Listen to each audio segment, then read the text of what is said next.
আমরা এখন ওলবাবা মন্দিরে দাঁড়িয়ে আছি। কন্টিনিউ স্নোফলস হয়ে যাচ্ছে, কন্টিনিউ। দেখতে পাচ্ছেন দারুণ দৃশ্য, এত সুন্দর দৃশ্য ওলবাবা মন্দির আগে কোনোদিন দেখতে পাইনি। আমি অনেকবার এসেছি এখানে ওলবাবা মন্দির, কিন্তু এই স্নোফলসের সুন্দরতা, এই স্বর্গ, এই নৈসর্গ দৃশ্য প্রথম উপভোগ করছি আমরা।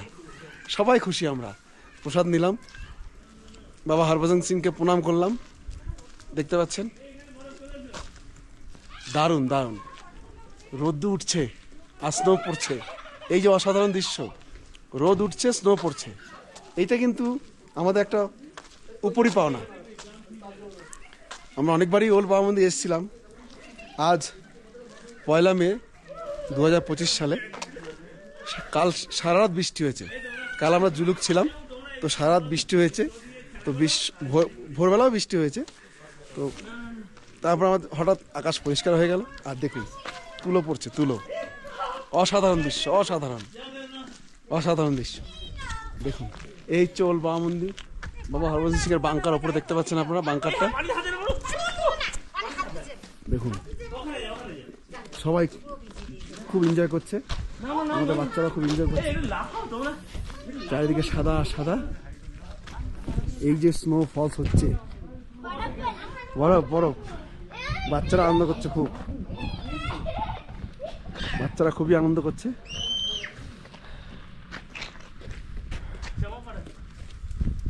আমরা আর ওপরে যাবো না, কারণ ওপরে জুতো খুলে যেতে হয়, খুব ঠান্ডা লাগবে। এই সাইডে দেখুন, এখানে পুরো দেওয়া আছে গ্যাংটক কত কিলোমিটার। ভুটানের থিম্পু 400, গ্যাংটক এখান থেকে 56 কিলোমিটার দূরে আছে। আর এই যে ভুটানের থিম্পু 421 কিলোমিটার, লাসা 550 কিলোমিটার, টোটালটা দেওয়া আছে। এখান থেকে কোথাও কোথাও যাওয়া যাবে। অপরূপ দৃশ্য, অপরূপ অপরূপ দৃশ্য। স্নো কন্টিনিউ পড়ে যাচ্ছে।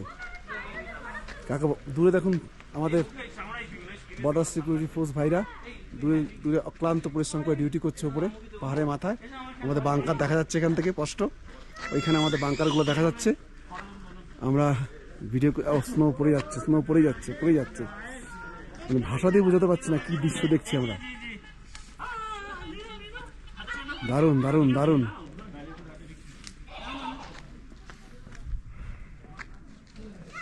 মানে ভিডিও করা বন্ধ করতে পারছি না, এত ভালো লাগছে যে আপনাদের দেখাবার জন্য ভিডিও করা আমি বন্ধই করতে পারছি না। ভিডিও বন্ধ করবো আর একটা সিন মিস করবো।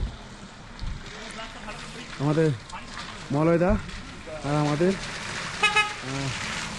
মামনি ওরা ফটো তুলছে, দারুণ আনন্দ করছে।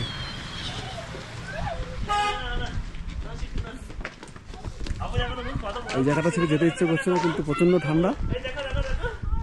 আমাদের